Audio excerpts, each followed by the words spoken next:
العالمین الرحمن الرحیم مالک یوم الدین اللهم صل علی محمد وعلى آل محمد كما تحب وترضى اعوذ باللہ من الشیطان الرجیم بسم اللہ الرحمن الرحیم کتاب الادب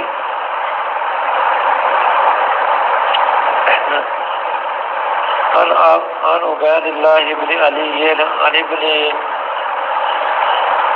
سلامۃ السلمی قال قال النبی صلی اللہ علیہ وسلم اوصی عمران بأمه اوصی عمران بأمه اوصی عمران بأمه ثلاثا اوصی عمران بأبیه اوصی عمران بمولاه الذی یلیه وإن کان علیہ منه اذى یؤذیه۔ کتاب الادب، اس کتاب میں میرے ماں باپ نے نیک سلوک کرنا، پھر جو ہے ماں باپ کا اولاد سے سلوک کرنا، یتیم کا حق، پڑوسیوں کا حق، یعنی اس طرح کے یہ باب منعقد کیے جائیں گے۔ اس میں ان چیزوں کا بیان آئے گا، اور بھی کئی چیزیں ہیں۔ تو باب ہے بر الوالدین، یعنی ماں باپ سے نیک سلوک کرنا۔ ابو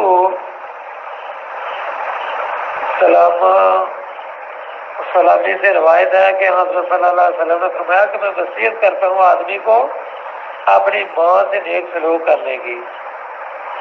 پھر دوسری مرتبہ فرمایا میں وصیت کرتا ہوں آدمی کو اپنی ماں سے نیک سلوک کرنے کی۔ پھر تیسری مرتبہ فرمایا کہ میں آدمی کو اپنی ماں سے نیک سلوک کرنے کی وصیت کرتا ہوں۔ 3 بار یہ فرمایا۔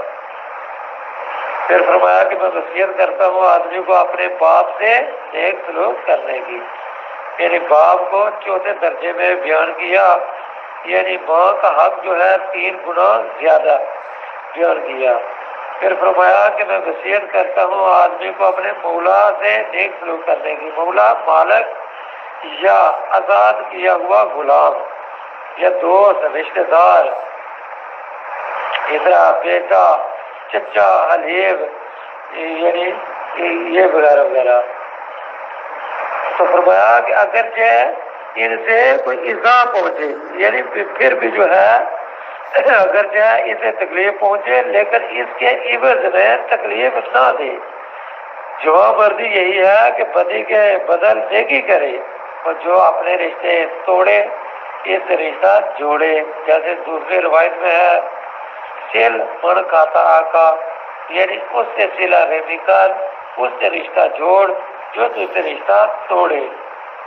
ابو ہریرہ رضی اللہ تعالیٰ عنہ سے روایت ہے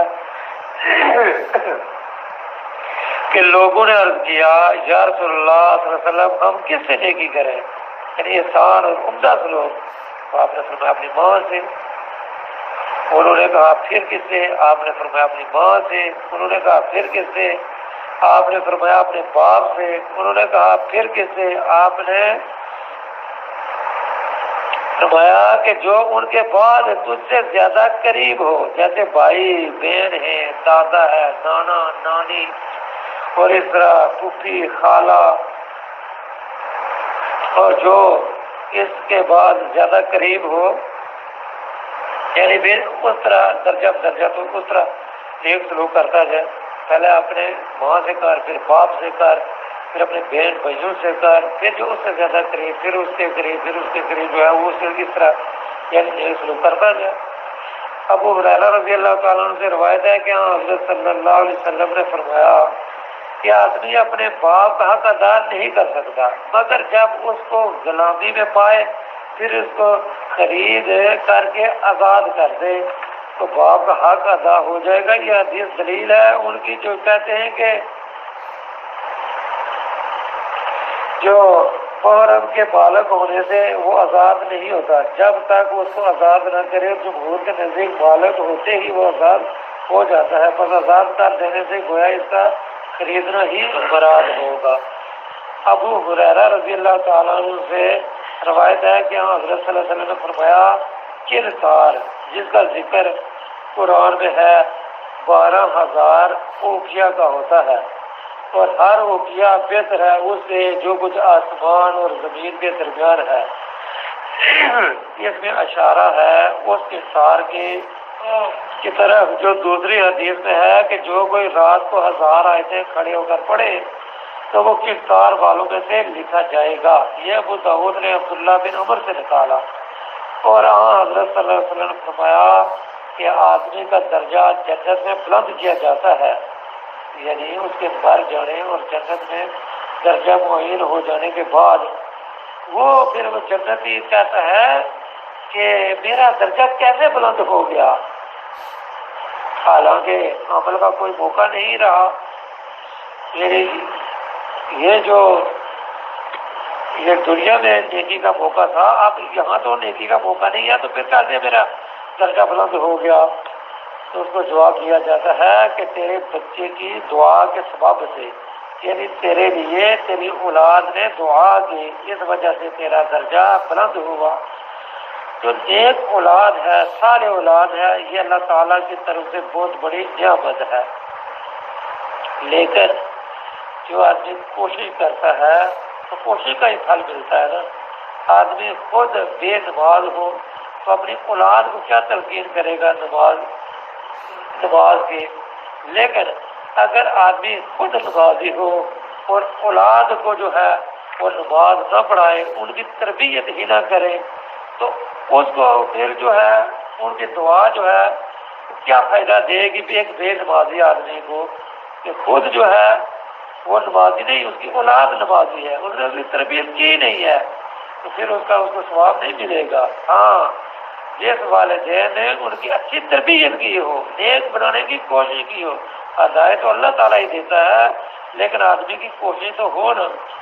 لیکن ایک آدمی ہے اپنی اولاد کو وہ ڈاکٹر بناتا ہے، انجینئر بناتا ہے، یعنی یا کوئی بہت بڑے عہدے میں ان کو فائز کر دیتا ہے، لیکن ایک مرتبہ بھی اس نے کوشش نہیں کی کہ میرا جو یہ بچہ ہے یہ نمازی بن جائے، اس کو قرآن کا ترجمہ یاد ہو جائے، اس کے جو مطالعے میں کم از کم ایک سیرت کی کتاب آ جائے، یا قرآن کی یعنی کہ کوئی حدیث کی کتاب آ جائے اس کے مطالعے میں، تو اس کے گھر میں تو ہر چیز کی جو ہے، ہر طرح کی جو نعمتیں ہوں گی، ہر طرح کی جو ہے وہ چیزیں ہوں گی، لیکن جو ہے اس کے گھر میں کیا نہیں ہے؟